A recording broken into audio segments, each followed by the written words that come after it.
तो बच्चों अब हमें अपना क्वेश्चन नंबर 4 सॉल्व करना है एक्सरसाइज 2.1 का। क्या लिखा है हमारे पास, देखिए, find the zero of the polynomial in each of the following cases. जैसे यहाँ पे टोटल हमारे पास 7 जो है ये इसके सब पार्ट्स हैं और इन सभी के हमें ज़ीरो जो है वो फाइंड करने हैं। तो चलिए देखते हैं। फर्स्ट वाला क्या लिखा है, p of x is equal to x plus 5। थोड़ा सा इसको ऐसे नीचे कर लेते हैं, ठीक है, आपको क्वेश्चन तो दिख ही होगा। फर्स्ट हमारे पास क्या है, p of x is equal x plus 5। तो जब हम जीरो सॉल्व करते हैं, जीरोज निकालते हैं, तो जो पी ऑफ एक्स होता है इसको हम जीरो के ही इक्वल लिख देते हैं। क्या कर देते हैं, इक्वल।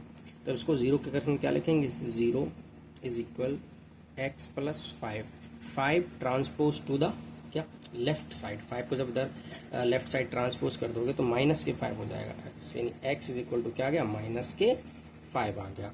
यानी कि जो माइनस की 5 है वो इस पॉलिनोमियल का क्या है, ज़ीरो है।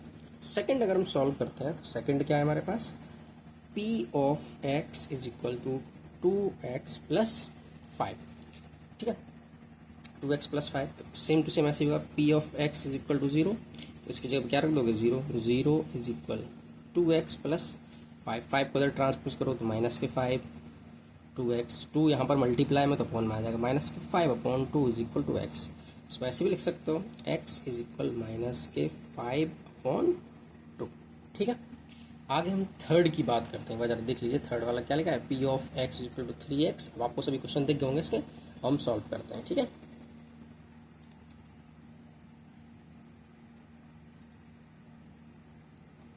क्या लिखा है, third, p of x is equal to 3x। तो इसकी जगह फिर से वही 0 जैसे हमने अभी किया था, तो 0 इज इक्वल टू 3x। आप ऐसे भी लिख सकते हो फॉर योर कन्वीनियंस।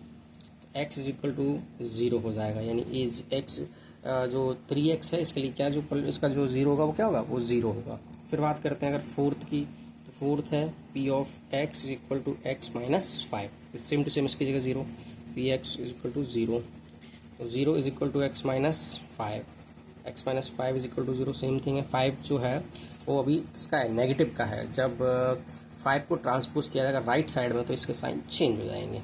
ये आपका आ गया पर, ठीक, ऐसे ये भी था। अब हम चलेंगे अपने क्वेश्चन नंबर 5th की तरफ। क्या चलेंगे आप, क्वेश्चन नंबर 5th करना है हमें।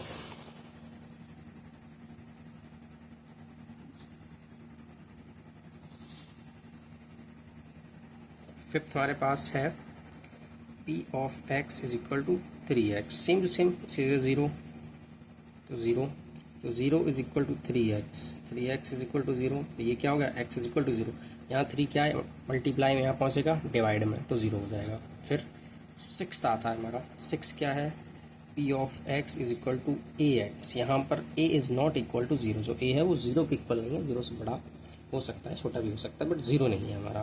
तो यहाँ पे p of x is equal to 0 रखेंगे, तो 0 is equal to a of x, sorry a x is equal to 0, तो x इज इक्वल टू, ये भी क्या आ गया हमारे पास, 0 हो गया। अब हम करते हैं 7th हमारे पास क्या, 7th है p of x is equal c x plus t. Here c is not equal to 0 and c and d are real number. c हमें क्वेश्चन में बोला गया है, क्या बोला गया कि c है वो 0 के इक्वल नहीं है, और c और d है वो दोनों कैसे हैं, रियल नंबर्स हैं हमारे। कैसे हैं ये दोनों, रियल नंबर्स हैं, ठीक है। चलिए देखते हैं। तो उसको भी सेम टू सेम यहाँ पे 0 रख लो। तो मान लिया, लेट लिखा नहीं मैंने कहीं भी, पर अब यहाँ लिख देता हूँ 0।